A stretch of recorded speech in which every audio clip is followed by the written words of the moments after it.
everyone, and welcome. Thank you all so much for joining us today for this live stream event. My name is Alexia, and I am the project and event manager of the Microsoft Reactor Toronto. I will be sharing session resources with you in the chat. But before we begin, I'd like to quickly review two items with you, our code of conduct and event guidelines. First, please take a moment to review our code of conduct. Microsoft Reactor seeks to provide a respectful environment for both our audience and presenters. We encourage engagement in the chat, but please be mindful of your commentary, remain professional and on topic. Secondly, our event guidelines. This session is being recorded and will be available on demand through the Microsoft Reactor YouTube channel in about 24 to 48 hours. I will be sharing the link to the channel in the chat. And if you've not been on a live stream through YouTube before, please note that you must create an account on YouTube in order to access and interact in the chat. You can set that up now. And if you're unable to use the chat but have questions, please feel free to reach out to us on social media or on Meetup. Which brings us to today's session. I'm going to bring in our speaker here, Bruno, very own Bruno, and our special speaker here, Santiago from Spain. How are you all doing today? Hi, Alexia. Very fine, thanks. Fantastic. It's great having you here for this session. We understand that there's been a lot of mix around this series. We do have rescheduled dates for the first few that was moved. But yeah, this is the first episode of this series, and we will be having more coming up, I believe, not next week, the week after, and the one after that earlier in June. Yeah. Yeah, sure. So, hey, thanks everyone. I see that a couple of people are starting to join online. Thanks, Jeremy and the others. One quick note here. This is going to be a mix between English and Spanish because we were playing around with the slides and stuff. So the session will be in English, but we are probably going to show a couple of things that were automatically translated to Spanish because why not? So, hey, Santi, do you want to introduce yourself? I will be happy to help here. Also have a couple of stuff to show. So people started to say hi. Hello, everyone. But Hello. and yes, Alberto, make it Spanglish. That's us. Yes, there's my master is here. It's present. So no pressure. No. There's no problem for me. Well, this is my very first session speaking in English, so it's a great challenge for me. It was not planned to be an English session, but we missed to say, oh, this is a Spanish version, so an Spanish session. So I will try to make me understand or to so you can understand everything I want to say. But I think it wouldn't be very easy for me. So if you see my face red, it's not only the shirt, it's not only the the same color of my shirt. It's I'm very embarrassing speaking in English. Hey, no problem. And by the way, and I hope that everybody will be here. We will understand. The topic is super amazing. I mean, the language part of the cognitive services, I don't have it in my head, but it's Luis. The Q&A, I think, is still there, text analytics, and a couple more. So we are going to show the product. We are going to show a couple of topics there. But let's try to learn all together because we are going to cover in the next series the other parts, vision, and the other part of cognitive services. But if you want, this is you, introduce yourself, and we can start. Let's make it easy, and let's go where we feel comfortable, donde estamos contentos, get this in the code and the demos and whatever you need. Okay. Well, I'm Santiago Porras. I'm from Spain. I live in the Paradise. I live in Canary Islands. So if you don't know Canary Islands, please visit us. It's a very good place to spend your holidays. And I work remotely for Encamina as solution architect, front-end lead, and since 2013, I'm Microsoft MVP in the developer technologies category. You can contact me using Twitter. Saint Wukong is my nickname. You can visit my webpage or my blog. I'm not writing as usual as I want, but I try to to say some interesting things several times in the year. So let's get started. Oh, it's it's copy and paste. It's a copy and paste slide.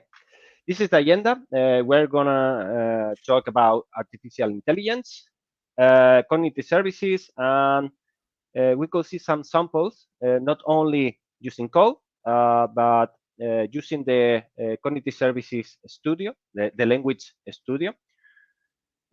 Because Microsoft started to put all the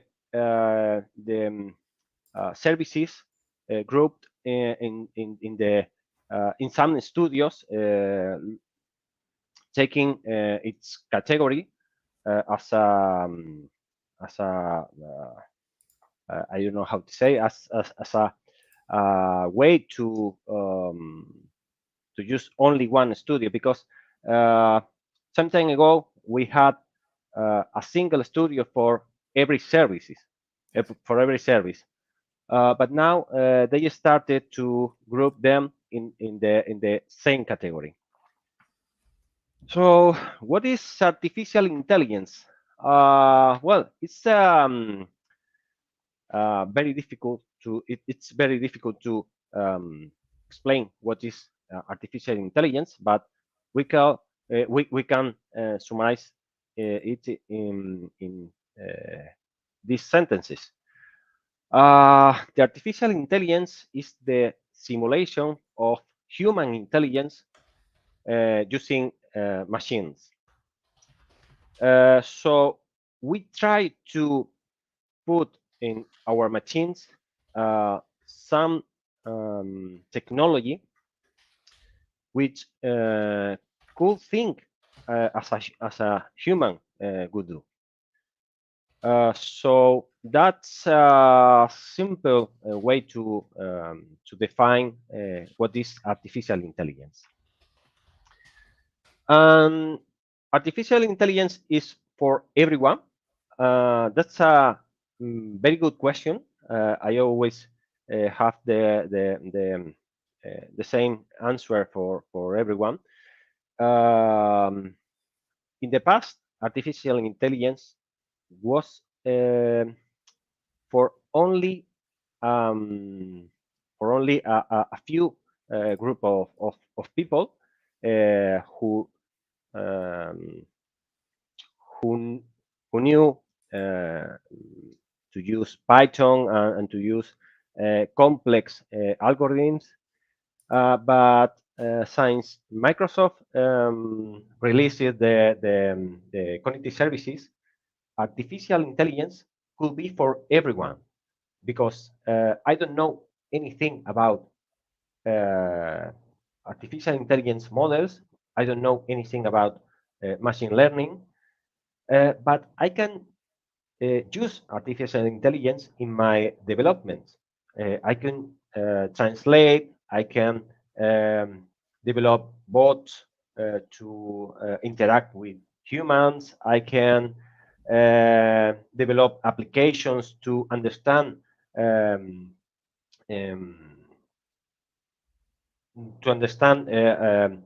what is a picture and or which scenes appears in that picture. I think at this moment, every developer can use artificial intelligence in their solutions. Yes, and I'm sorry, but let me add 2 cents there. And I like the note about the boss here about showing the orchestrator. We are going to show it probably if we have time. But what Santi just mentioned, there are super simple tools that if you are a developer and you are not in the machine learning world, in the AI world, you can still add and use this. And I love the Q&A. The Q&A was one of the first one. And basically the Q&A is kind of a database where you feed the database with question and answers. That's it. From your web page, from an Excel file, from a TXT file, from a plenty sources. And then you have an endpoint that will be smart enough to basically, you can drop a question and it will not read and search for the question. It will understand the question with different variation, different context, and give you a suggest answer. And while you are doing this, you also have some kind of tracking in the back, so you can start to make the Q&A better, saying, this is a good question, this is not a good question. And if you are a developer and you want to add this, in example, in your web page, with instead of having the frequently asked question link on the top, you want to add a small chat in the bottom right or whatever, not a usability expert, with these questions, you can add it. It's a much more better user experience. It's a greater, you have a better interaction with your users. And again, as Santi mentioned, you don't need to be you don't need to learn machine learning. You don't need to go and learn TensorFlow, learn Python, learn whatever. You can use these pre-packaged services, feed it with your data, make it relevant to your environment, and then use it. And it's easy. I mean, as a developer, it's easy, and you can add this extra value to your applications. And that's the idea of cognitive services. It's available for everyone. You don't need to, if you can code, or even if you can know how to call an HTTP endpoint, that's good enough to start to do these things, to start to add these features into your applications. Yeah. Furthermore, you don't need to deploy your applications every time. For example, if you have a frequently asked questions in your web page and it's an static web page, you have to deploy every time you need to change your knowledge database or your questions, your answers. Maybe you are not reaching all your users. For example, maybe you need to translate your answers to your customers or to your users. Using Q&A, as you said, Bruno, you can feel, or you can feed that knowledge database using Excel, using unstructured documents, and also using Q&A as you will use in the, or as you could use in your static web page. So after that, you also can use the translator API, translate that messages to your customers attending the language.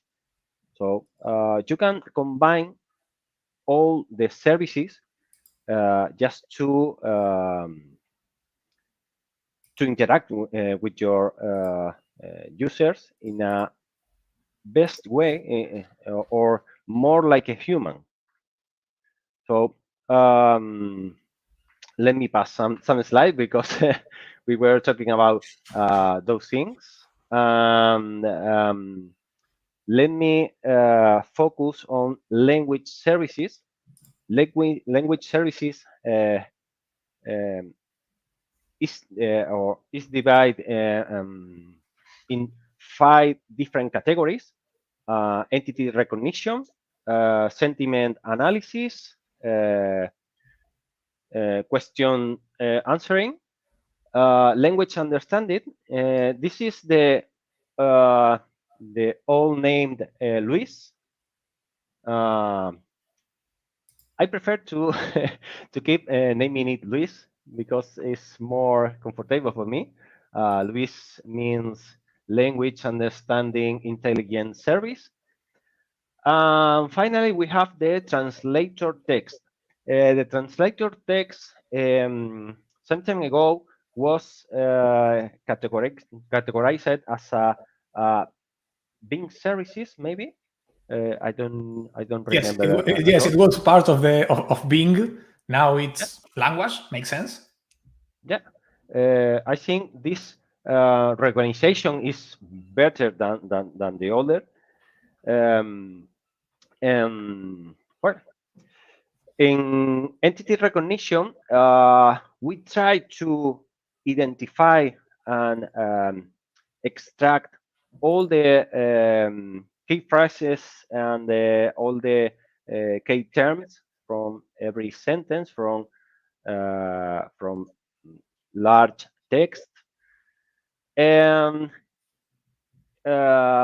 it allows us to classify text and understand conversations and extract information from text. From maybe we could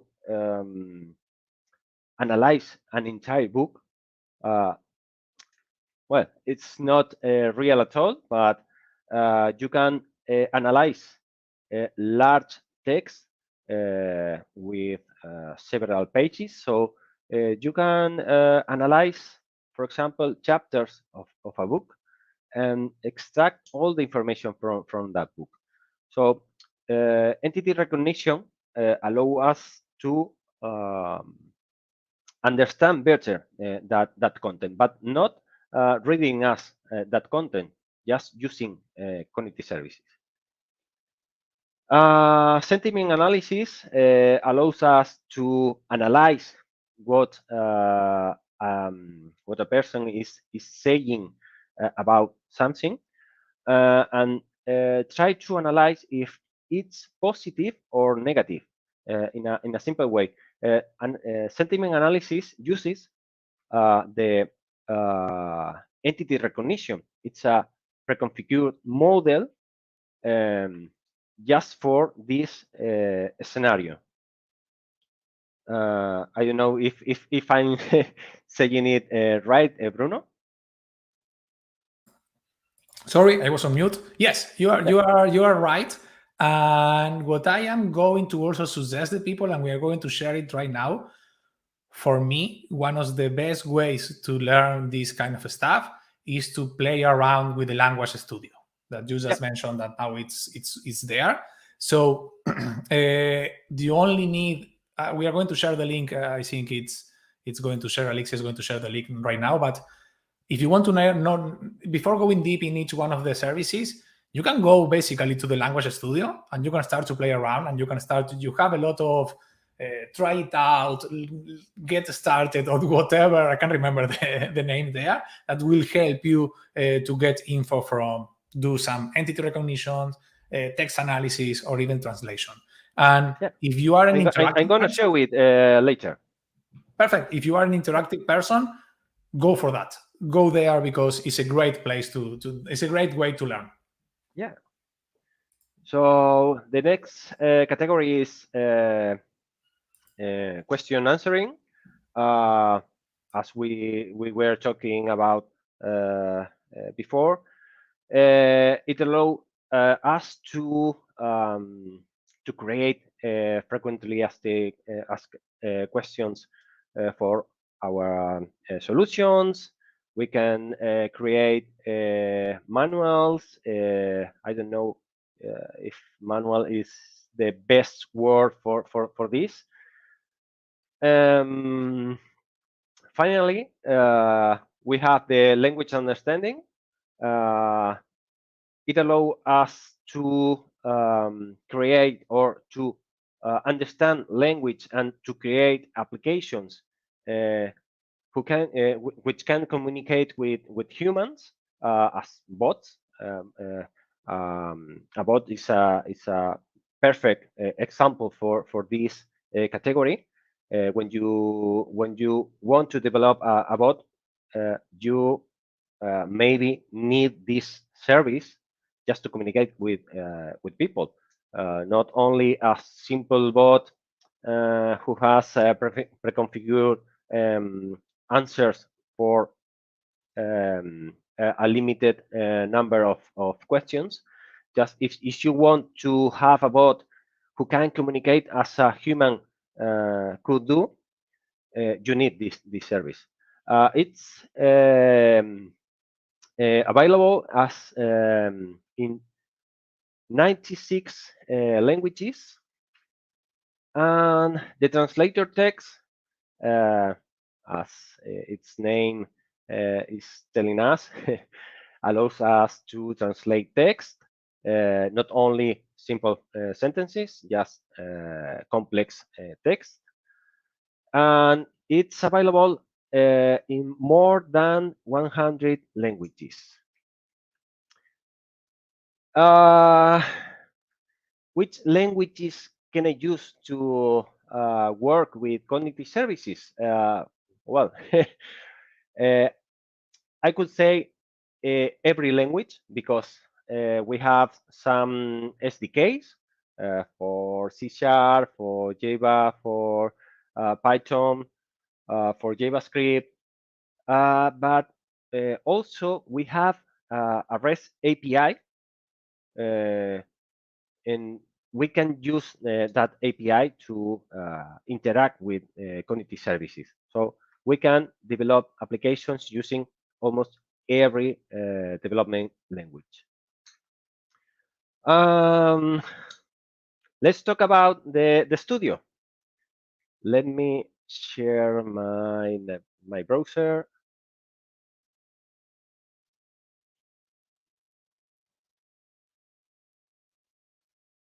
Okay.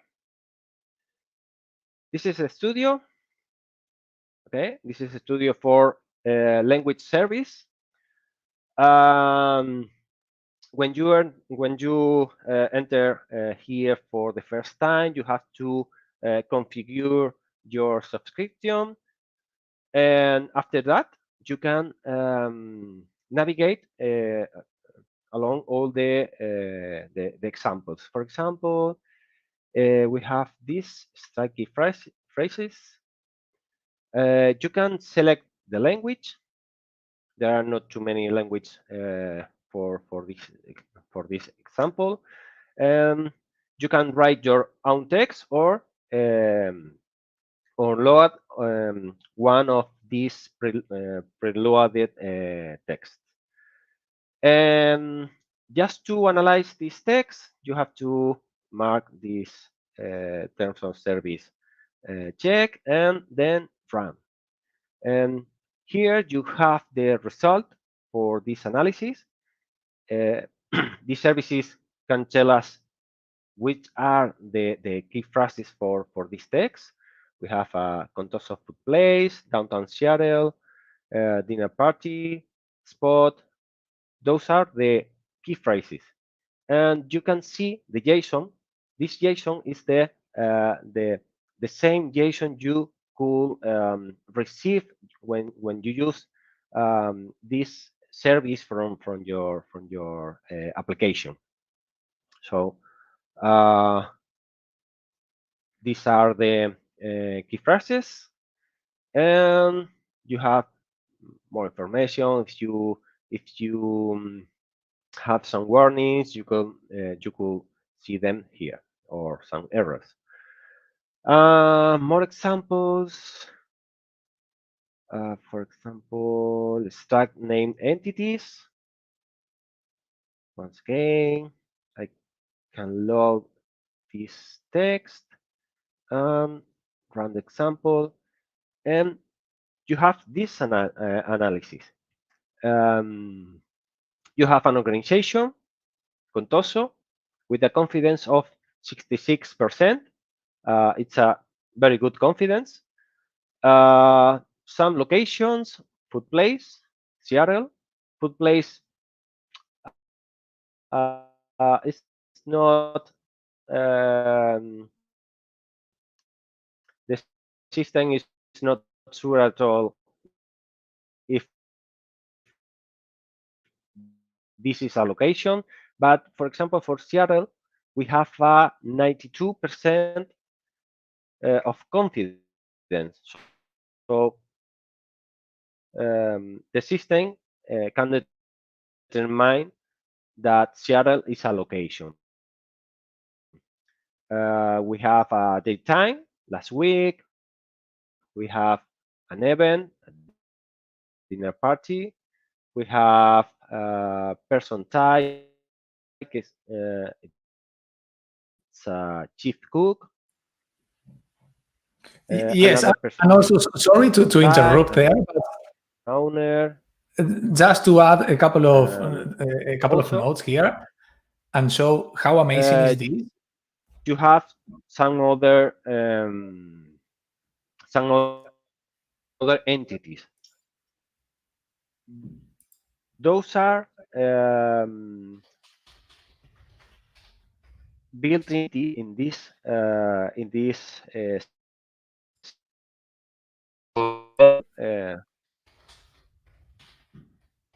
yeah.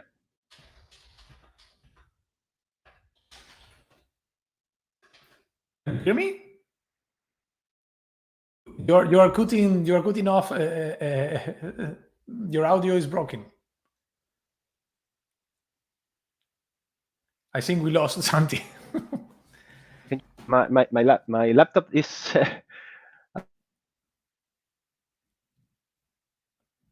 Hey, no problem. What I was trying to mention here is that hey, it's amazing because it read this text and automatically give you the chance that understand that owner is a person, and there are plenty of stuff that you can do there. Let me switch to my screen just in case, because I think we lost Santi. He's frozen. But let me share my screen to stream, and I will strongly we just share the links. I will strongly advise everyone that, hey, go for the Learn resources, go for Microsoft Docs, and take a look in example at this step by step. Get started with Language Studio. It will basically give you an amazing. This is 10 minutes, 15 minutes, I can't remember. 3 minutes to read, probably 20 when you start to play around with this. But it will help you to set up your Azure subscriptions. Then when you have one, you can create a subscription for free. Then you can log into the studio. There you are in the studio. This is the studio, and that you can do, and it will help you to, hey, if you need to create the new resource, if your first time here and you want to create, this is the place that you need to do. It's super easy. You have the step by step. What I really like about this is that once you are here, you have the chance to start to do this kind of hello world. You want to know more how about the extract information with entities and something like this works, spend some time, do this. As Santi shows, you can use your own text, but you can even use a couple of prepackaged demos here. If you want to know more about classifying tests or summarizing tests, there it is. These are the options. And hey, we had a question around how highly intelligent a bot can be mixing Louis, which is not Louis anymore, I know, but I like Louis as a name, and the Q&A. I don't know highly intelligent how to measure that, but you can do amazing things. You can really create kind of a bot, if we aiming for that, which is going to be super, super helpful to do this kind of thing. So I will strongly advise anyone to go here, play around a little. I know it's still in preview, but it's super, super useful.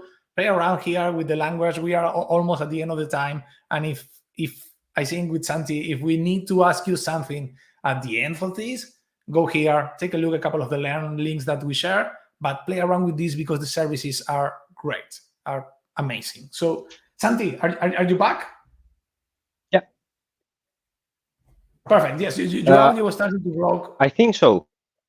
Can you hear me? I can hear you. Still a little robotic.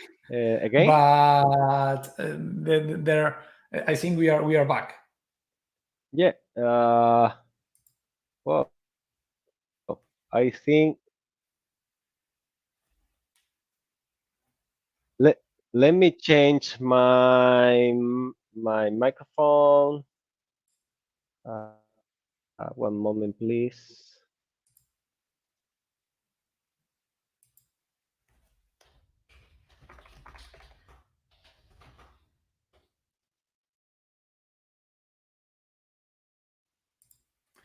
And by the way, for the next session, because we are already on time, we are going to review the other services. We are going to talk about Vision. We are going to show a couple of demos. We are going to review the options here.